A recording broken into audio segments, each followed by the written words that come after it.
अब्बू, आज मैं आपके साथ मस्जिद जाऊंगा। जरूर बेटा, लेकिन मस्जिद में शरारत नहीं। शाबाश बेटा, अल्लाह खुश होता है। मैं बिल्कुल शरारत नहीं करूंगा। वाह अब्बू, मस्जिद बहुत खूबसूरत है। ये अल्लाह का घर है बेटा। अब्बू, मैं यहाँ बैठ जाऊं? हाँ बेटा, नमाज शुरू होने वाली है। अब्बू, मुझे थोड़ी नींद आ रही है। बस थोड़ी देर सब्र करो। मैं सिर्फ आंखें बंद करता हूँ। सो मत जाना बेटा।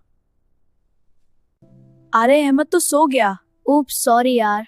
कोई बात नहीं, अब सीधा बैठ। हाँ अब ठीक है। अहमद उठ जाओ। क्या हुआ? नमाज का वक्त है। ठीक है, उठ रहा हूँ। मुझे बहुत नींद आ रही है। नमाज शुरू होने वाली है। सफाइन सीधी कर ले। बिलाल, मुझे जगाए रखना। ठीक है बेटा। मैं भी याद दिलाऊंगा। शाबाश।